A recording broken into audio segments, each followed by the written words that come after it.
Hey, thanks for tuning in, guys. This is Mitch with Thief in the Night. It's been a while since I made a video. Unfortunately, I've geared my efforts in another area, and I decided to get back to my roots and create some more Christian videos. So I appreciate you being here. When I first started this journey on this channel, I called myself the Goofy Golf Cart Gospel Guy. So anyway, I'm goofy and I'm on a golf cart and I'm working on the gospel. So I guess that's still true. Anyway, something about me, I am a born-again Christian, and I believe in a pre-tribulation rapture, and I believe that the Bible is written in dispensations. I mean, I am not scholared in it, but I do believe that there are dispensations in the Bible that I think are evident. And as in 2 Timothy 2:15, study to show yourself approved unto God, a workman needeth not ashamed, rightly dividing the word of truth. I think that's an important verse. Anyway, I do a lot of studying on prophecy, and some of the things I've been looking at here, you know, one thing people are saying, you know, Trump's got to be the Antichrist. A lot of people are saying that. And to me, people that are saying that are not well versed in the Bible, because if you're talking about the Antichrist, it has to fit all classifications in here. And let's just take a look at a couple of them here. Let's see. I got my notes here. Okay, one important verse here is in Daniel 7:8, where, well, actually starting with 7, Daniel's prophecy. After this I saw the night visions, and behold, a fourth beast, dreadful and terrible, and strong exceedingly, and it had great iron teeth. It devoured and brake in pieces, and stamped the residue with the feet of it, and it was diverse from all the other beasts that were before it, and it had 10 horns. And now, talking about the Antichrist, I considered the horns, and behold, there came up among them another little horn, before whom there were 3 of the first horns plucked up by the roots. And the little horn, that's what it specifies here in Daniel. And according to eschatologists that I listen to and study with online, that little horn represents somebody that comes up basically insignificant. You know, just kind of comes out of nowhere. Perfect example of this, I think, is Obama. No, I don't think Obama's the Antichrist, but look at the way he came up. He was a, community organizer? I never heard of him. Then he became a senator for a few years. I never heard of him. And next thing I know, he's running for president of the United States. Most powerful position in the world. So from community organizer to president of the United States. And I think that's an example of the way the little horn's going to be. Just kind of, you don't expect him to come, and there he is. That's one verse, okay? Now here in Daniel 11 something else, and this is very important, where it says, referring to the Antichrist as the king, and the king shall do according to his will, and he shall exalt himself and magnify himself above every god, and shall speak marvelous things against the gods of God, against the God of gods, and shall prosper till the indignation be accomplished, For that is determined shall be done. Now here's the verse 37. Neither shall he regard the God of his fathers, nor the desire of women, nor regard any God, for he shall magnify himself above all. So he's not going to be interested in women. Now, I don't know if that means he's going to be a gay person, if he's going to be a trans person, is he going to be a eunuch? But that doesn't fit Trump. Number one, the little horn doesn't fit Trump, and this doesn't fit Trump either. No desire for women, okay? In fact, people accused him of being a womanizer at one point. So those two things don't fit Trump whatsoever, okay? Now, something real important here in, okay, let's see, Revelation 13, 13 verse 8. This is like real important. And all that dwell upon the earth shall worship him. Everybody on the earth that does not have, that is, well, let me read the whole thing. And all that dwell upon the earth shall worship him, whose names are not written in the book of life of the Lamb slain from the foundation of the world. Okay, so if you're, in other words, if you're not a born-again Christian, at this time, when Antichrist comes out, everybody's going to worship him. All that are on the earth. Now, the way I see it, I don't see everybody on the earth worshiping Trump. Definitely don't see that happening. And that's basically what I want to say there. You know, one thing here that I think is very, very important that I think a lot of people miss in King James. And one of the things that I believe in with the pre-trib rapture, you know that the word trumpet is used in the King James Bible, I think it's 118 times. 118 times. But the word trump, not trumpet, the word trump, is only used twice in the King James. In 1 Corinthians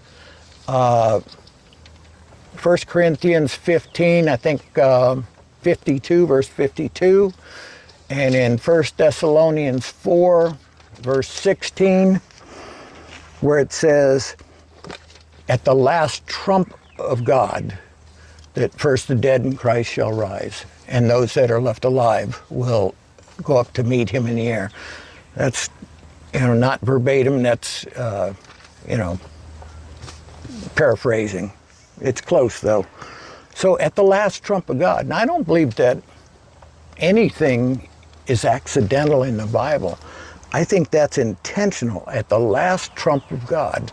What does that mean? I don't know. But it has something to do with trump. Or else, like the other 118 times, it would have used the word trumpet. But they wrote at the last trump. That's a very odd name. Now, does that mean that the rapture is going to happen with Trump in office? Does that mean rapture is going to happen with Trump's son in office? I don't know. I have no clue what it means. But I don't think it's by accident. It's at the last trump. So, yeah. Something to think about. Let me have a drink of water here. The wind is howling here out in the sticks.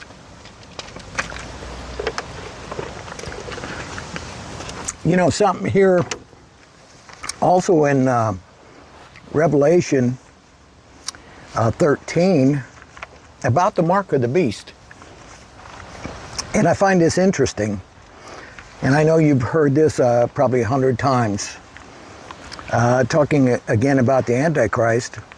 And he causes all, both small and great, rich and poor, free and bond, to receive a mark in their right hand or in their foreheads, and that no man might buy or sell, save he had the mark, or the name of the beast, or the number of his name. Again, I know you've heard that a bunch of times, but you know what? The beast system, that's the beast system, and They're creating it right now. I think that's what all these data centers are all about. The data centers, what are they going to do?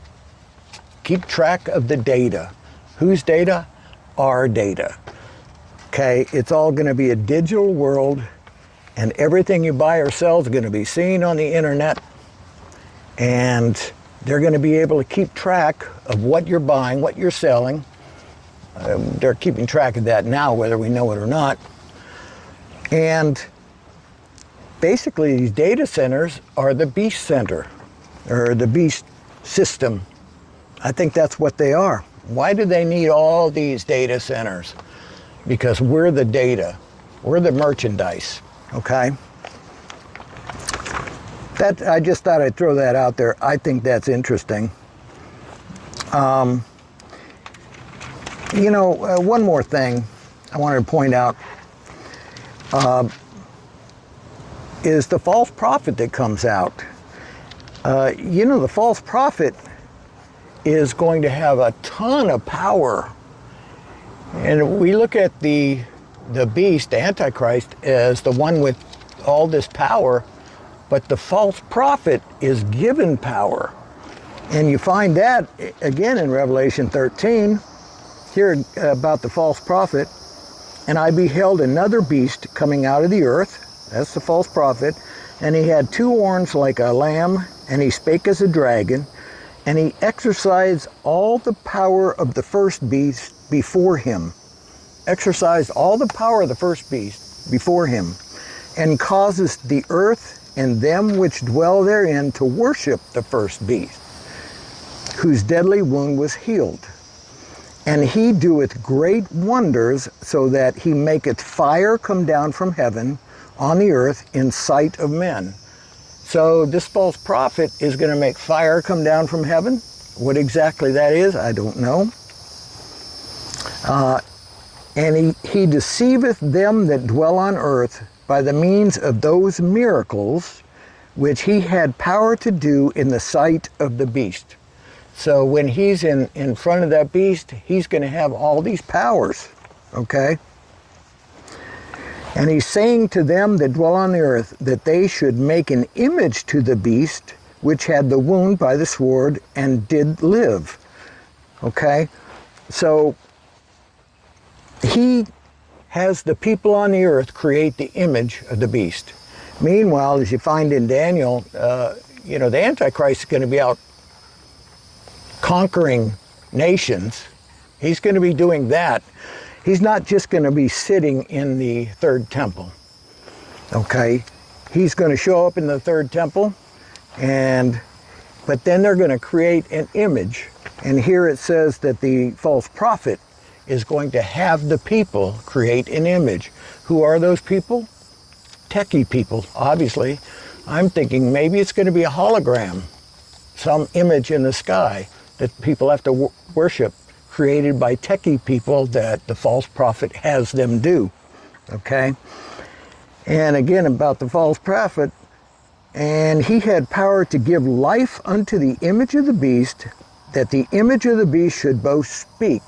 So this image, the false prophet is giving power to, that the image will speak, and cause that as many as would not worship the image of the beast should be killed.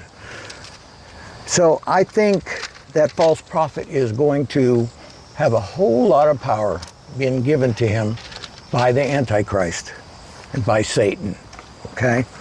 Anyway, I want to bring up these things. I think it's very, very important that we're in the Word right now. I think that we are not just in the end of times, I think we're at the end of times. I think we're that close. I think we're close to the rapture, and if you look at what's going on in the world, it's absolutely crazy out there. The wars, rumors of wars, they're not going to go away, they're going to get larger, okay? It's going to grow.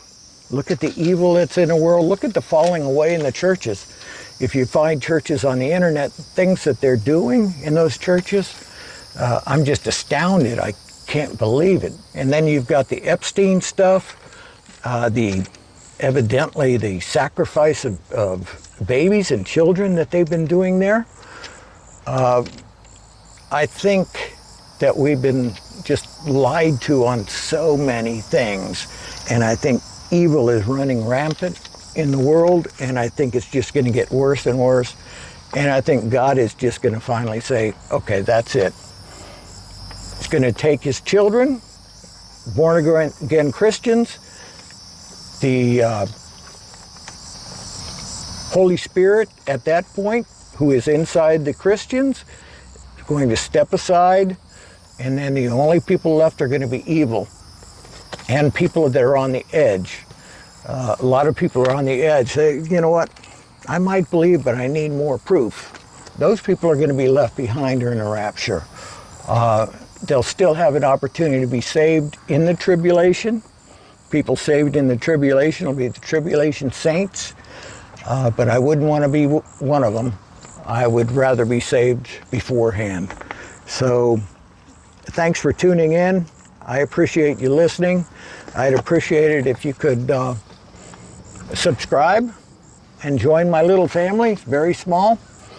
And if you like the video, give it a thumbs up. That helps share it to more people. God bless you, and again, thanks for listening, and I'll talk to you again later.